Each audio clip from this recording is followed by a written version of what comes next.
Bienvenue à cette conférence de la chaire de recherche sur la diversité sexuelle et la pluralité des genres. C'est la dernière de l'année. J'annoncerai la prochaine, celle de janvier, en fait, après la période de questions. Mais pour aujourd'hui, j'ai le plaisir, euh, nous avons le plaisir, en fait, de recevoir Olivier Vallerand. Olivier est architecte, historien et professeur agrégé à l'École de design de l'Université de Montréal. Il est aussi administrateur coordonnateur de la recherche au Gris Montréal depuis 2009. Ses recherches portent sur les relations entre identification personnelle et collective et l'utilisation et la conception de l'environnement bâti. Aussi, il mobilise les approches féministes et queer dans la pédagogie du design. Il s'intéresse à l'utilisation du témoignage dans la démystification de la diversité sexuelle et de la pluralité des genres. Son livre Unplanned Visitors, Queering the Ethics and Aesthetics of Domestic Space est lauréat du IDC Book Award de 2021 et du prix Joel Polsky 2022. Je ne sais pas si je prononce les termes correctement, Olivier. Je crois que oui. Mais, mais donc, dans ce livre, en fait, Olivier présente l'émergence de la théorie queer dans les discours architecturaux, oui, pardon. Alors, Olivier, merci beaucoup d'avoir accepté notre invitation. C'est un plaisir pour nous de te recevoir et je te laisse sans plus tarder la parole. Merci beaucoup. Merci de voir aussi. Merci à toutes les personnes qui sont là. C'est toujours agréable de voir qu'il y a de l'intérêt pour les recherches que je présente. C'est aussi un plaisir pour moi de présenter à nouveau dans le contexte de la chaire. Donc, je regardais la dernière fois que j'avais présenté, c'était il y a 10 ans, quand j'étais un bébé chercheur et que je présentais justement les travaux de recherche du GRI. Donc, aujourd'hui, ce que je vais présenter, c'est plutôt mes recherches personnelles, donc autour de mes recherches universitaires, autour des liens entre environnement bâti et questions LGBTQ. Vous allez voir pendant la conférence que je vais euh, nuancer ou positionner certains éléments. J'ai appelé la conférence Espace queer, concevoir des espaces plus inclusifs, mais je vais présenter quelques idées autour de qu'est-ce que ça peut vouloir dire des espaces queer, puis un peu surtout certaines des tensions ou des difficultés à mettre en action certaines des idées que je vais vous présenter aujourd'hui. Un des défis, bon, pour ceux parmi vous qui sont en aménagement, en design, vous le savez, c'est les projets d'aménagement, de construction, d'architecture sont des projets sur le très long terme qui coûtent beaucoup de sous. Donc, de mettre en place des stratégies innovantes ou en dehors des normes, ça représente un risque pour plusieurs personnes. Donc, c'est un des enjeux. Et donc, vous allez voir que plusieurs des projets ou plusieurs des idées que je vais présenter aujourd'hui paraissent un peu plus théoriques ou moins concrètes. Je vais essayer justement d'explorer pourquoi certaines de ces questions-là restent à ce niveau de la théorie, certaines des tensions qu'il y a autour de ça. Donc, je commence tout de suite. En fait, vous voyez ici le dessin de Keith Haring pour le National Coming Out Day, qui était pour celui du 11 octobre 1988. Donc, l'idée, depuis plusieurs décennies maintenant, les historiens et théoriciens de l'architecture et du design ont souligné qu'il y a beaucoup de métaphores architecturales quand on parle d'orientation sexuelle et d'identité de genre. Donc, entre autres, celle de sortir du placard. Donc, l'idée du placard, d'un morceau de notre maison dont on sort. Donc, il y a tous ces éléments-là qui viennent directement lier l'environnement bâti avec l'idée des communautés LGBT. Euh, Aussi, même dans certains éléments, comme par exemple quand on parle des émeutes de Stonewall, il y a une association entre des lieux, entre des espaces spécifiques et les luttes LGBT. Donc, c'est un peu de certains questionnements ou certaines réflexions autour de ces questions-là qui, depuis maintenant plus de 10 ans, animent mes recherches, puis m'amènent à réfléchir à comment on peut créer des environnements plus inclusifs. Et vous allez voir, c'est autant d'un point de vue physique, là, vraiment ce qu'on considère comme la matérialité de l'architecture, que aussi la symbolique de l'architecture. Donc, de comment on se sent comme personne, comme collectivité, inclus dans certains espaces. Donc, c'est un peu dans les questions que je regarde. Puis, ben, on a encore des rappels presque quotidiens de l'importance de ces questions-là quand on regarde les débats, par exemple, sur les toilettes publiques, sur l'accès aux toilettes publiques. Bon, il y a quelques années, je me disais que ça n'arriverait pas au Québec de façon aussi forte et que c'était quelque chose du côté sud de notre frontière avec les États-Unis, mais comme vous le savez tous, c'est des questions qui ont repris la place dans les débats publics. Donc, c'est aussi des choses qu'on regarde. Puis, donc, le travail que je veux vous présenter aujourd'hui, vous allez voir, en fait, c'est beaucoup mon œil d'historien, de théoricien qui regarde ces questions-là. Je vais présenter vers la fin certains projets plus concrets dans lesquels j'ai été impliqué, mais c'est un peu, encore une fois, comme je disais, je suis intéressé à vous présenter ces questionnements de façon plus globale, puisqu'on n'est malheureusement pas dans un cours de 15 semaines où on peut aller beaucoup dans le détail. Donc voilà. Je commence. Si ma diapo veut bien changer. Je commence avec cette image donc d'un article paru dans une revue numérique, une revue électronique qui s'appelle Platform, qui est une revue consacrée à l'environnement bâti, où un chercheur trans qui s'appelle Lucas Crawford a écrit il y a quelques années Five Reasons I Won't Share Washrooms with Cisgender People.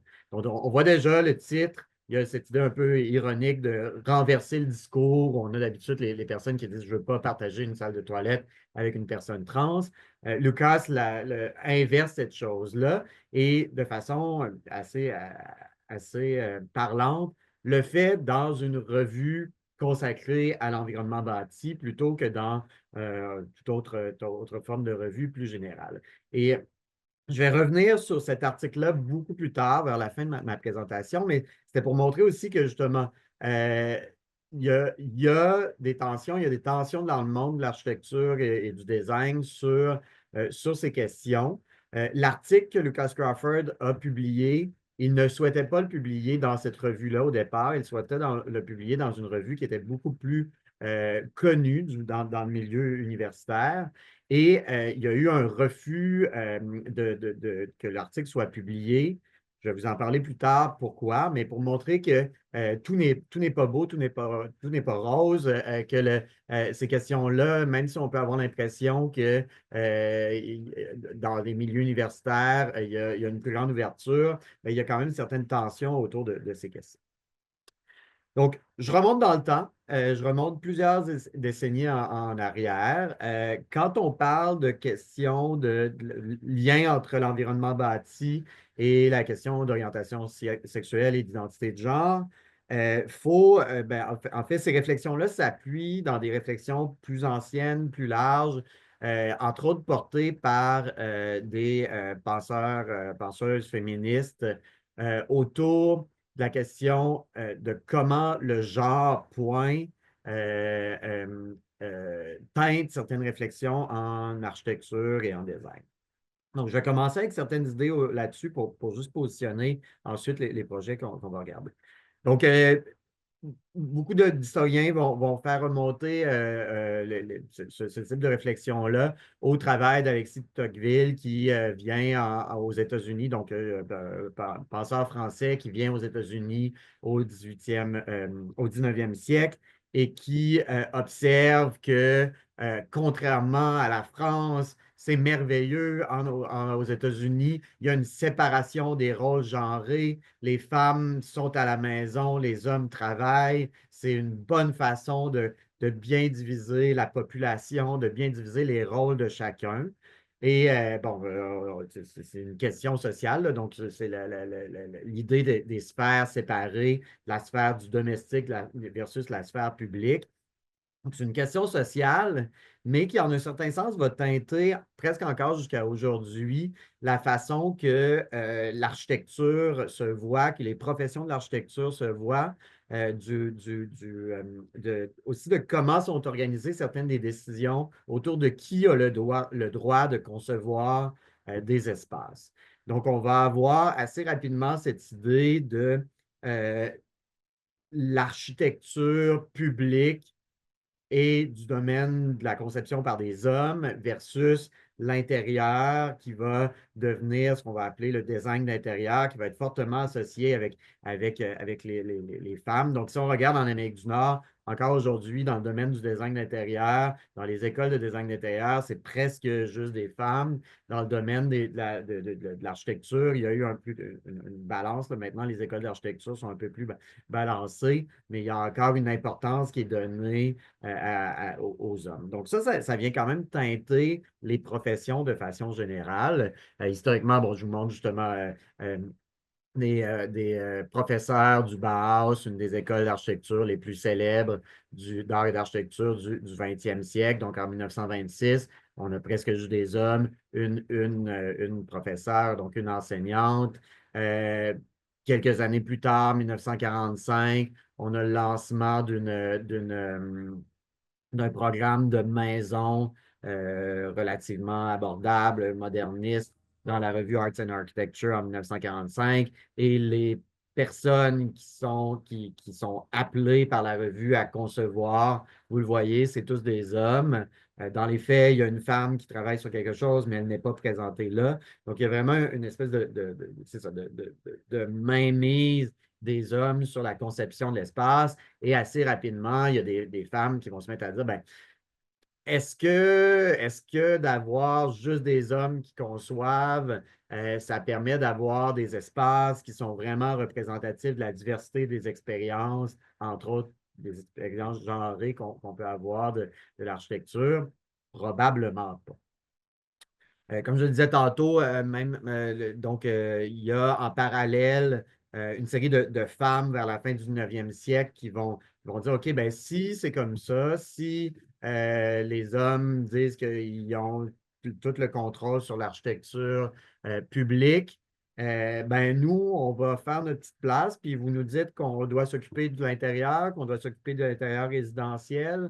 On va créer notre propre profession qui va devenir le design d'intérieur. Donc, on voit ici Elsie de Wolfe qui va écrire The House in Good Taste, donc un guide de design d'intérieur. Donc, en fait, presque toutes les premières designers d'intérieur vont être des femmes. Vont aussi être souvent des femmes qui vont être en dehors des normes familiales. Donc, Elsie de Wolfe, femme lesbienne, plusieurs. Donc, il y a comme une possibilité d'explorer en dehors de la norme, en dehors des façons de faire habituelles dans le monde de l'architecture qui va être prise, c'est ça, prise en contrôle par certaines femmes. Euh, Puis ça vient teinter autant un exemple, je vous donne un exemple ici qui a été étudié par une chercheure, une historienne qui s'appelle Paula Lopkin. C'est l'exemple des YMCA, donc en Amérique du Nord. Vous voyez en haut une photo d'un premier YMCA vers la fin du 19e siècle et ensuite en bas une photo d'un YMCA plus au début du 20e siècle. Et entre les deux, ce qui se passe, c'est que au tout début des YMCA, c'est justement des femmes qui vont être invitées à décorer l'intérieur de ces YMCA-là. Et assez rapidement, il y a parmi les organisateurs du YMCA des gens qui vont dire, ben non, on ne peut pas avoir le YMCA qui se veut un espace pour former des jeunes hommes, pour les former à vivre en société et que ce soit des femmes qui désignent leur espace, que ça ait l'air d'un espace résidentiel avec un peu du mobilier résidentiel. On va créer notre propre branche de design d'intérieur qui va être beaucoup plus masculin, qui va être beaucoup plus dans la sphère du public. Donc, il y a vraiment ces tensions-là dans les choix symboliques qui sont présentés et qui vont teinter beaucoup de ces approches-là. Chaude dans le temps pour montrer comment ça, c'est encore présent. 2011, Barbie, ben Mattel crée la Barbie architecte dans leur série de Barbie professionnelle. Donc, on a Barbie Architecte 2011 et scandale, quand l'image sort, il y a toute une série de femmes architectes, entre autres, qui vont dire, mais non, ça ne ressemble pas à une architecte, elle est habillée, ben, elle est beaucoup, beaucoup trop colorée dans ses vêtements, elle a des petits talons, ça n'a pas de sens pour qu'est-ce que ça représente. Donc, il y a encore aussi toute une notion de représentation autour du rôle de la femme dans le métier, dans les métiers du design et de l'architecture qui est présente là. Donc, il y a justement un petit montage qu'on peut trouver sur Internet de personnes qui reformulent Barbie pour montrer comment, pour vraiment représenter le métier, ça ressemble à ça. Donc, même chose, assez récemment, 2018, un article dans le Los Angeles Times qui wanted male architect willing to navigate his own building in a skirt. Donc, l'idée qu'encore une fois, même en 2018, on a une majorité d'hommes architectes qui sont à la tête de projets et qui donc n'ont peut-être pas marché en talons hauts ou en jupe ou en robe dans des bâtiments et qui vont mettre des planchers transparents ou qui vont avoir des portes très difficiles à ouvrir avec des poussettes ou ce type de choses-là. Donc, l'idée, encore une fois, que une diversité d'expériences qui n'est pas présente dans les équipes de conception fait en sorte que les espaces peuvent être symboliquement et physiquement problématiques pour certains groupes. À partir des années 70, je dirais, il y a quand même beaucoup d'architectes féministes ben beaucoup, il n'y a pas des tonnes d'architectes femmes, mais il y a quelques architectes féministes qui se mettent à remettre en question ça et qui, par exemple, avec l'initiative de la Women's School of Planning and Architecture à la fin des années 70, va chercher à dire, OK, si on veut concevoir des espaces plus inclusifs, bien, une des façons, c'est de diversifier la profession, mais ça, c'est quelque chose qui se fait sur le très, très long terme. Donc, entre-temps, bien, peut-être qu'on peut créer une école d'été qui va qui va permettre à des femmes, entre autres, de devenir à l'aise, de comprendre le langage de l'architecture, le langage de l'urbanisme et de devenir des clientes. Sans être des conceptrices, ils vont être au moins être capables d'être des bonnes clientes, de pouvoir tenir leur point face aux architectes. Donc, il y a cette école d'été-là qui apparaît pour quelques années. Elle va arrêter assez rapidement parce que, bon, vous imaginez, c'est pré-Internet. C'était des femmes d'un peu partout aux États-Unis qui essayaient d'organiser ça pendant l'année pour avoir un événement une fois par été. Donc, c'est quand même beaucoup d'énergie. Après quelques années, il manque d'énergie. Mais malgré tout, pendant ces années-là, il va avoir donc ces activités d'été. Et entre autres, le travail d'une architecte qui s'appelle Phyllis Bergby, qui va faire ce qu'elle appelle des ateliers de fantaisie environnementale. Donc, l'idée, c'est l'image que vous voyez là, c'est qu'elle propose aux femmes qui participent à l'école d'imaginer un monde sans hommes, d'imaginer qu'est-ce que ça voudrait dire construire des bâtiments, construire une ville pour un monde sans hommes, un monde juste de femmes. Et là, vous voyez, bon, il y a certains éléments sur cette image-là où ça donne beaucoup des dessins avec des bulles, avec des éléments très ronds. Donc, il y a certaines personnes qui vont un peu critiquer l'approche de Bergby en disant, bon, mais ça reste très formellement un peu essentialiste, l'idée de l'architecture pour des hommes, c'est carré, de l'architecture pour des femmes, c'est rond. Oui, mais jusqu'à un certain point, là, il y a un peu une limite à ce qu'on peut faire avec cette idée-là.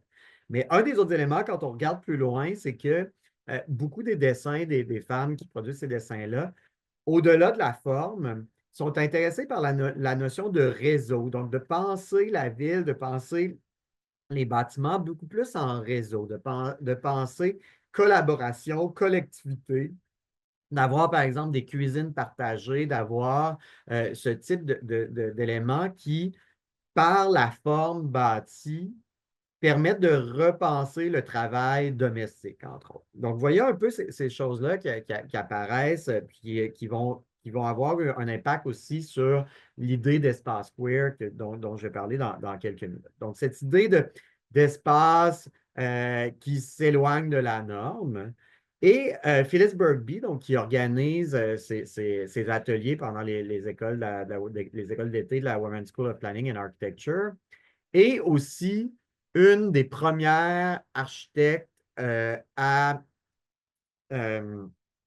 être très out, là, donc être très ouverte sur son orientation sexuelle. Donc, elle va organiser, vous voyez ici une affiche pour une conférence qu'elle donne au début des années 80 sur Towards a New Architecture, Lesbian Visions and Realities. Donc, vraiment une des premières homme ou femme à parler d'un lien entre architecture et orientation sexuelle.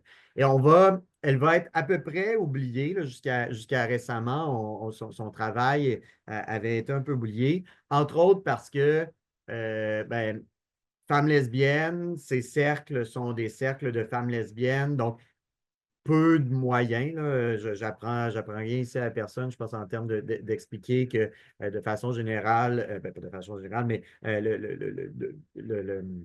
disons, les moyens des hommes gays sont différents des moyens des femmes lesbiennes. Donc, il y avait une certaine limite à la visibilité ou en fait les projets que Bergby a pu réaliser dans son réseau.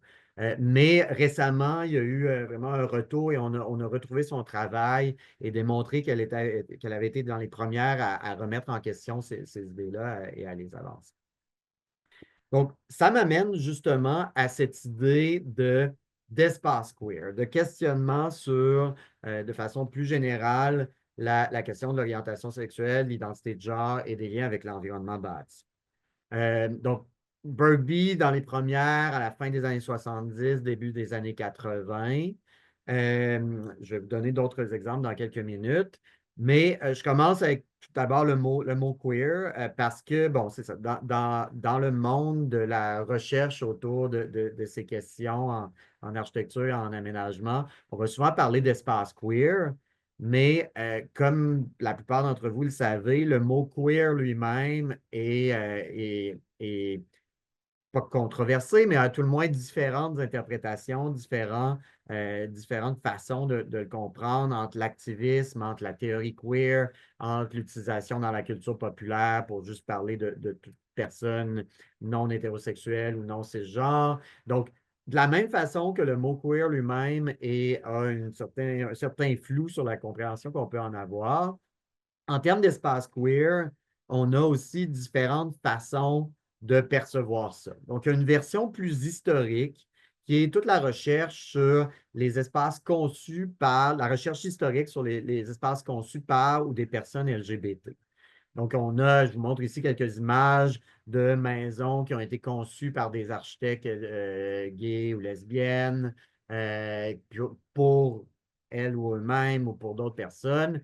Mais donc, quand on parle d'architecture inclusive, ben, pour moi, il y a quand même une certaine limite à cette approche-là parce que dans les faits, c'est des maisons qui sont conçues par des personnes extrêmement privilégiées dans un contexte extrêmement privilégié. Donc, on peut dire quelque chose, on peut le regarder d'un point de vue de, OK, quelles sont certaines des expérimentations qu'ils ont faites, mais c'est peu transférable à une population en général.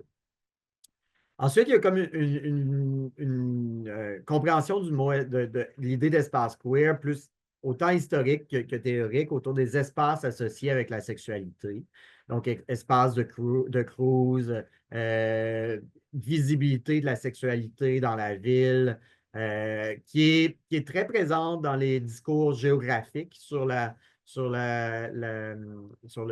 espaces queer.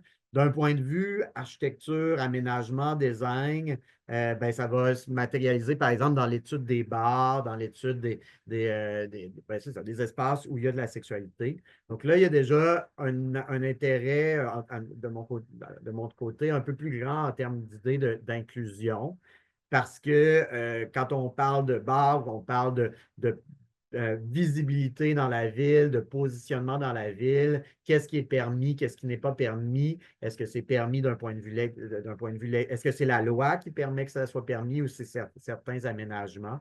Donc, il y a ces questions-là qui apparaissent autour de ça. Et finalement, un point de vue très théorique sur qui comprend les espaces comme étant relationnels, comme étant constamment en train de se former, de se positionner en réaction aux normes. Donc, comment l'architecture elle-même permet une certaine forme de performativité, une certaine forme de, de, de, de, de diversité des identités.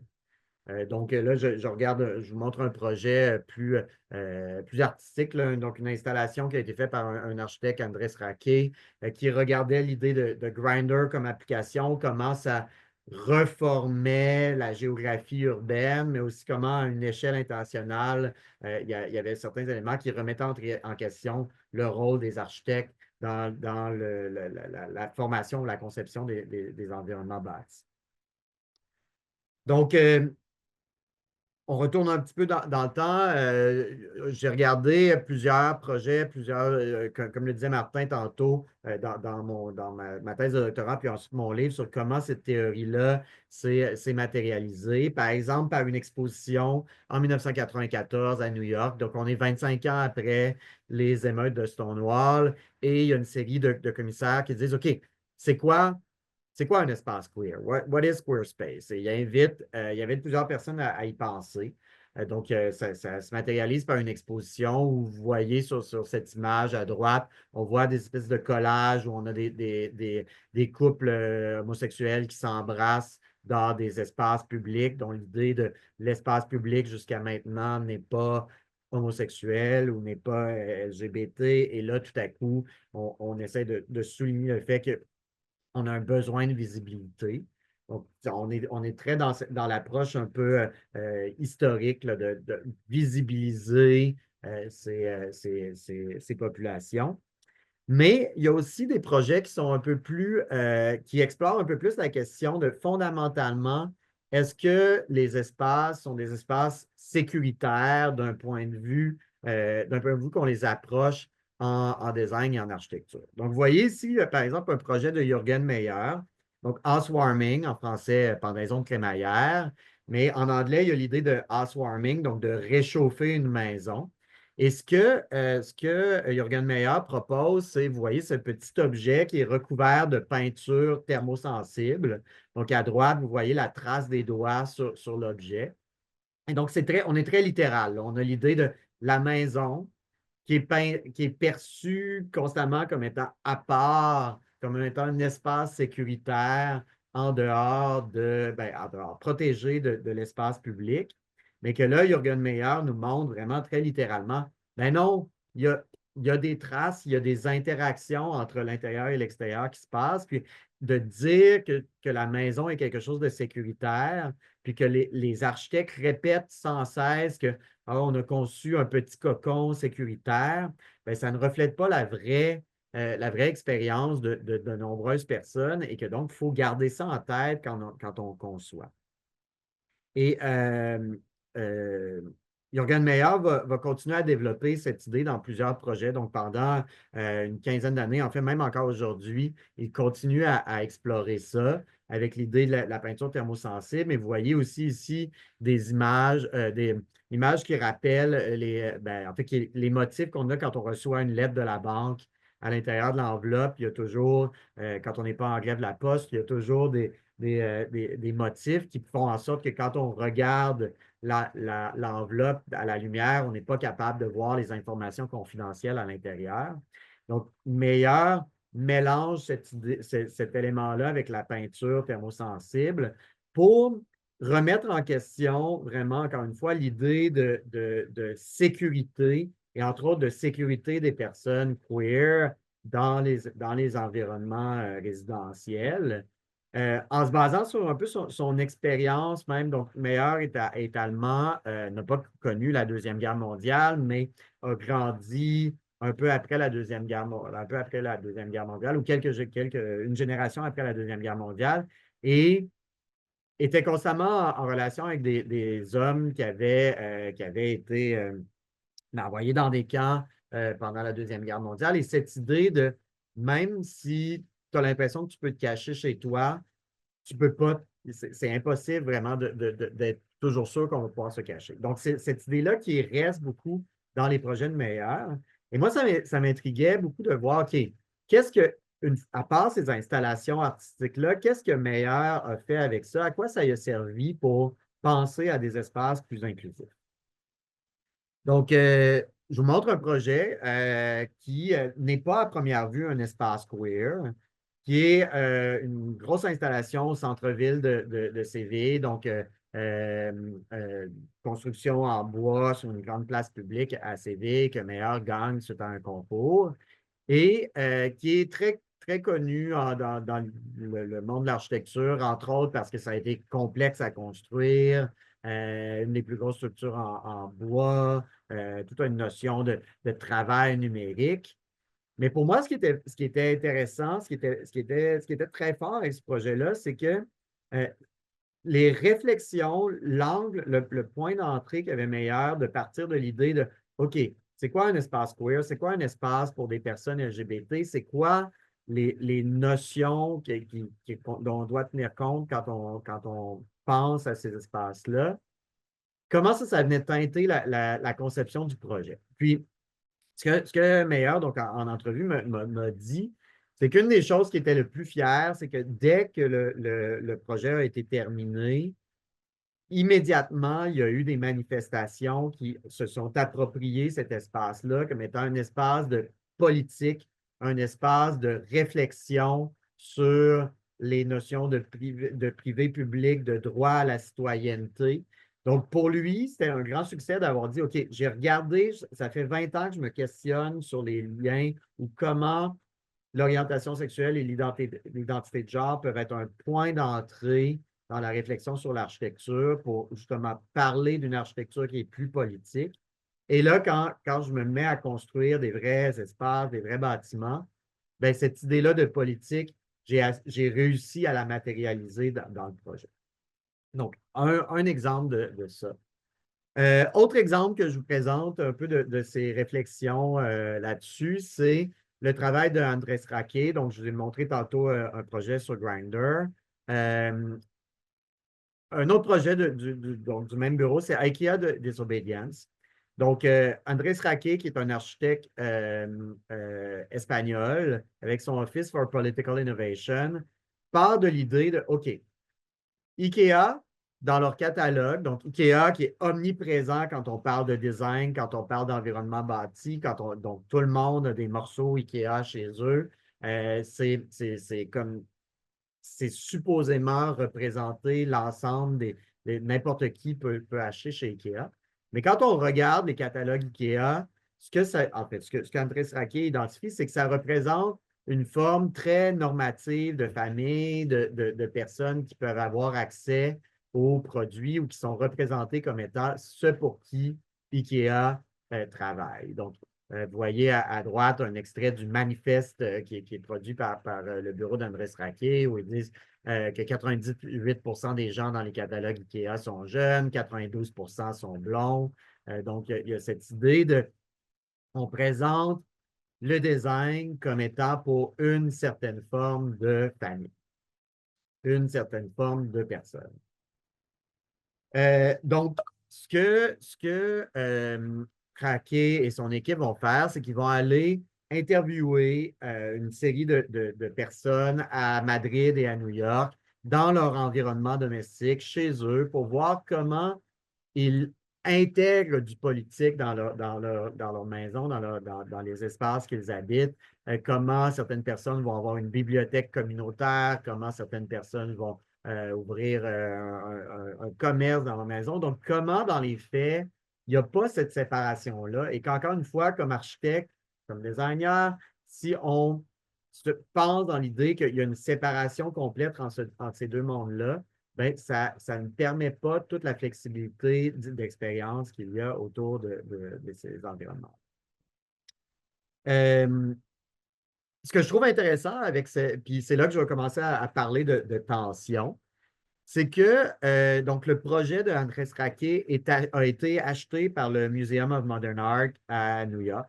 Le Museum of Modern Art est, depuis presque 100 ans maintenant, un peu le baromètre de ce qui est important en architecture et design. Donc, si quelque chose rentre au MoMA, ça veut dire que c'est reconnu comme du bon design, comme étant quelque chose d'important dans l'histoire de l'architecture et du design. Et le MoMA a donc acheté cette installation, acheté ce projet de Andrés Raquet en 2012 et a dit, ben, OK, on est vraiment fiers parce que c'est la première installation architecturale qu'on achète, qu'on ajoute dans notre collection. Ce n'est pas des dessins d'architecture habituels, ce n'est pas des maquettes, ce n'est pas des outils habituels. Et ils l'ont présenté dans une exposition qui s'appelait 9+1 Ways of Being Political, 50 Years of Political Stance in Architecture and Urban Design. Donc, de dire, OK, on fait une exposition sur l'architecture politique, sur ces éléments-là. Donc, dans l'exposition, il y a toutes sortes de projets.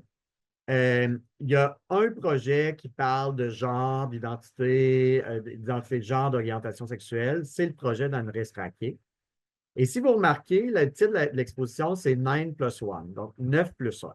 Pourquoi 9+1? Parce qu'il y a le musée d'art, le MoMA principal sur l'île de Manhattan, donc à New York, et il y a un satellite du musée qui est dans le Queens. L'installation de Andrés Raquet est le +1, caché dans le musée qui est loin, que presque personne ne visite. Donc, là, c'est bien beau, le musée qui se veut un représentant du bon design, de la place de l'architecture dans l'imaginaire nord-américain, dit, ah oui, on parle de genre, on inclut ces idées-là. Mais il les inclut ailleurs, dans un autre bâtiment caché un peu loin. Donc, une fois, un peu la tension dans le milieu de l'architecture autour de faut être inclusif, mais c'est un peu compliqué à être inclusif, puis c'est un peu compliqué à être politique. Donc, on va avoir du politique un peu facile dans le musée principal et on va cacher ce qui est plus complexe à comprendre ou ce qui est moins mainstream dans un autre musée. Autre exemple de projet qui pousse aussi cette idée de comment on remet en question ce qu'est l'architecture et le design. Donc, le travail de Miquette, qui est un collectif en Scandinavie. Miquette, ça veut dire en suédois, si je me rappelle bien, ça veut dire plus, exagéré, beaucoup plus. Donc, ils ont choisi ce nom-là pour un peu exprimer leur ethos, la façon leur façon de travailler. Et ce que Miquette fait, c'est entre autres par un projet qui s'appelle The Club Scene. Donc, il y a une série de 10 installations qui s'appelle The Club Scene, où elle souhaite reconstituer des espaces qui sont disparus, des espaces LGBTQ qui sont disparus. Et elle les représente, elle les reconstruise dans des espaces architecturaux, mais en les transformant un peu. Donc, vous voyez ici, par exemple, elles refont un espace qui était l'espace d'une réformatrice féministe de la fin du 19e siècle. Et elles le font dans un château en Suède et elles invitent des personnes actuelles à venir lire des manifestes, à venir parler, à venir aussi décorer cet espace-là, le transformer avec des vêtements, avec des éléments de décoration pour créer cette espèce de relation historique entre ce qui s'est passé dans l'histoire et ce qui se passe aujourd'hui à travers une transformation de l'architecture. Elles vont faire plusieurs de ces projets-là. Donc, vous voyez ici Sappho Island, qui est une reconstitution qui fait bien sûr le lien avec la poétesse Sappho, mais aussi avec un bar en Ouganda qui, en 2012, venait juste d'être fermé, donc d'avoir été fermé par par le régime politique là-bas, et qui, donc, elles ont invité des personnes d'Ouganda à venir à reconstituer ce bar, et encore une fois, une espèce de relation historique, mais aussi de relation internationale en termes de comment on peut travailler sur l'environnement bâti pour représenter ces expériences qui ont disparu. Et pour moi, ça, encore une fois, c'est une façon intéressante de regarder, qu'est-ce qui définit l'architecture, qu'est-ce qui définit le design? Donc, quand on a une formation en architecture, on n'apprend pas nécessairement des éléments de décoration, on n'apprend pas nécessairement des éléments de nourriture, des éléments de costumes, comme étant des choses qui font partie de l'architecture, mais dans la vraie vie, quand on vit quelque part, quand on travaille quelque part, tous ces éléments qu'on ajoute à l'architecture font partie elles-mêmes de l'expérience. Donc, Niket inclut ça dans la réflexion. Et éventuellement, un peu comme je présentais quand je parlais de Jürgen Meyer, vont essayer d'intégrer ça et de voir comment ça peut se transposer dans des projets. Donc, vous voyez, c'est un projet qu'elles ont fait entre 2016 et 2020. Donc, une série d'activités avec un groupe de jeunes danseurs et pour concevoir un espace dans un parc, un espace pour que ces jeunes-là puissent s'exprimer par la danse, puissent s'exprimer par l'activité physique et de vraiment représenter les réflexions des jeunes. Donc, encore une fois, entre leurs installations qui sont vraiment directement axées sur l'idée de l'espace queer, de l'orientation sexuelle et l'identité de genre, et comment ça se transfère dans un environnement bâti, on perd ce focus directement sur les personnes LGBT, mais on garde cette idée de, OK, c'est un angle pour rentrer dans une réflexion sur ce sujet-là.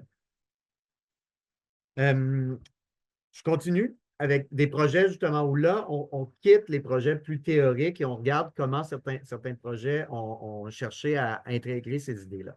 Donc, dans les dernières années, il y a eu l'idée de espace queer, espace LGBT autour, par exemple, du vieillissement. Donc, de l'idée qu'on a des générations de personnes qui ont été plus ou moins out toute leur vie et qui, là, se retrouvent vieillissantes, ont besoin d'espace. Ça va donner des choses comme, par exemple, ici à Chicago, les Town Hall Apartments à Chicago, qui vous voyez à droite, c'est des appartements relativement traditionnels, si ce n'est qu'ils visent particulièrement une clientèle avec peu de moyens. Mais à gauche, ce qu'on a, c'est qu'on peut voir que, donc, il y a la partie nouvelle à droite et on a un bâtiment plus ancien. Le bâtiment plus ancien, c'est une station de police, ben, ce fut une station de police en plein milieu de Boys Town à Chicago, donc dans le quartier gay de Chicago, et qui a été transformé dans le cadre de cette construction de résidences pour personnes aînées, principalement LGBT, en centre communautaire directement lié. Donc là, on a symboliquement un espace architectural, une forme architecturale qui est associée à des raids sur des bars, comme une espèce de relation tendue entre la police et les communautés LGBT, auquel on change complètement le sens, on change complètement la signification. Donc, il y a ça, entre autres, qui est fait. Un autre exemple de cette idée aussi de parler de vieillissement des populations, c'est on a ici un projet de logement pour personnes aînées à Palm Springs, donc qui n'a jamais été construit là, en raison de la crise, de 2008. Mais une autre approche où un architecte qui avait été aussi dans l'exposition Queer Space dont j'ai parlé au départ, qui avait été impliqué dans ces réflexions dans les années 1990, est invité à concevoir des espaces et là se dit, OK, qu'est-ce que ça peut vouloir dire? Bon, ben, c'est des personnes qui ont peut-être pas d'enfants, qui ont peut-être moins de ces réseaux que normalement des personnes vieillissantes peuvent avoir. Donc, il se met à l'imaginer d'une façon en se disant, ben, c'est un peu comme si ces personnes-là arrivaient à l'université, ils ont besoin de construire une nouvelle vie, une vie sociale avec des nouveaux amis. Et c'est un peu comme ça qu'il faut penser le logement. Donc, plutôt que de faire des appartements, juste une série d'appartements séparés, ils vont penser avec son équipe ces appartements-là comme étant plus des appartements un peu de colocation de personnes aînées, mais de colocation de cette façon. À chaque fois que je présente ce projet-là, tout le monde me dit, mais OK, mais ça, c'est bon pour tout le monde, c'est pas juste bon pour les personnes LGBTQ. Mais c'est encore justement cette idée de, OK, comment on peut casser nos a priori sur l'environnement. Puis c'est là que pour moi, il y a un intérêt à penser la notion d'espace queer parce que ça permet d'amener un angle, d'amener une lentille, d'amener un regard sur la façon de concevoir et de juste essayer de piquer nos façons habituelles de faire pour créer un espace qui, à peu près, presque toujours, va être plus inclusif pour tout le monde et non pas juste pour les personnes LGBT. Donc, Joel Sanders, le projet dont je viens de vous parler, a aussi beaucoup travaillé à partir de 2016 sur les toilettes publiques. Donc, toilettes publiques, genre ségrégées par le genre ou pas ségrégées par le genre, et va développer un projet STALD avec Susan Stryker, qui est une historienne trans, et Terry Cogan, qui est un chercheur en droit, pour regarder, OK, historiquement, comment les toilettes se sont développées et proposer des toilettes plus inclusives. Et encore une fois, ce qui va être super intéressant pour moi, c'est de voir, OK, ils partent de l'idée de on a besoin de faire ce projet-là parce qu'il y a des lois qui sont en train d'interdire l'accès aux personnes trans à des toilettes qui correspondent à leur genre. Mais dans les faits, les toilettes sont problématiques pour plein de monde. Sont problématiques pour des personnes dont les pratiques religieuses leur demandent d'avoir accès à de l'eau. Puis on va s'entendre que tous que avoir accès à de l'eau dans des toilettes publiques, quand on essaie de se préparer à la prière, c'est pas l'endroit le plus spirituel. Il y a des familles qui doivent aller nettoyer les enfants. Il y a toutes sortes d'aspects qui ne sont pas bien desservis par les toilettes actuelles et que donc de faire des toilettes qui, en partant de l'angle des personnes trans, vont probablement nous permettre de juste avoir des toilettes qui sont plus inclusives pour la plupart des gens. Donc, on a ça qui va apparaître de cette façon-là et qui va éventuellement aux États-Unis mener à justement des changements dans la loi. Donc, pour moi, c'est super intéressant de voir comment on part de quelqu'un, Joel Sanders, qui est parti de questions très, très, très théoriques dans les années 90 et qui, par le biais de plus en plus des projets concrets qui s'intéressent à des changements concrets, va finir par même amener à des changements dans la loi, donc dans les codes du bâtiment aux États-Unis dans les dernières années. Et ce qui m'amène donc à revenir à cette idée de Lucas Crawford, dont je parlais au début, qui écrit un texte exactement dans ce contexte où Joel Sanders, qui est un homme cis qui travaille sur ces questions de toilettes, mais Lucas Crawford dit, OK, ben moi, comme personne trans, j'aimerais ça aussi avoir mon mot à dire. Il soumet un article au Journal of Architectural Education, qui est un grand journal qui est dans un numéro spécial sur le thème de othering, donc de l'autre. Et il se fait refuser ça parce qu'on lui dit, ben non, c'est trop confrontant pour des pauvres architectes qui vont être vraiment confrontés par ce que tu vas écrire, puis ils ne comprendront pas de quoi tu parles. Puis pour Lucas Crawford, c'est extrêmement choquant, ça, parce qu'il voit toutes sortes de projets. Je vous ai montré, là, où on voyait le projet sur Grindr, où on voit des choses bien plus explicites, là. On voit de la sexualité. Et ça, c'est vu comme un beau projet artistique, c'est bien, bien excitant. Mais quand on parle de l'expérience des personnes trans, il y a encore une espèce de tension. On ne peut pas dire ces choses-là. Il y a des architectes qui vont être fâchés. Donc, il y a un peu cette tension-là. Et je vais terminer avec un projet dans lequel j'ai été impliqué sur le comité aviseur l'an dernier, organisé par le Conseil LGBT, donc ici au Québec, de créer un guide à l'attention des professionnels de l'aménagement et de la construction pour la prise en compte des diversités corporelles, sexuelles et de genre dans la gestion des projets d'aménagement au Québec. Donc, le guide,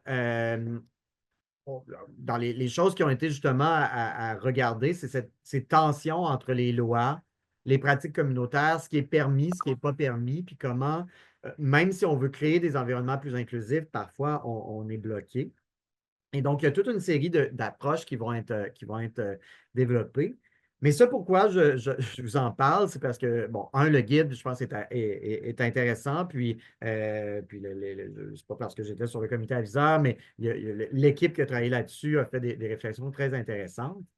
Mais ce qui est le plus choquant pour moi, c'est que quand l'équipe qui travaillait là-dessus a essayé d'approcher l'Ordre des architectes pour dire ben, on aimerait ça que vous soyez impliqués là-dedans, il y a eu assez peu d'ouverture ou d'écoute. Puis je veux pas mettre la faute sur l'Ordre des architectes, mais on voit que malgré tout, ces questions-là restent des questions qui sont souvent perçues comme étant en marge, comme étant à part de ce qui est les vraies préoccupations des architectes, de ce qui est les vraies préoccupations qu'on devrait, qui sont la sécurité du public, et que ces notions-là il y a encore beaucoup de chemin à faire, de travail à faire pour que ça soit 100% intégré dans les pratiques. Donc, c'est pour ça que je pense qu'il y a de la réflexion à avoir et que ben, j'espère que ça soulève dans vos têtes des questions et que vous avez apprécié l'espèce de portrait que je vous ai fait. J'arrête ici.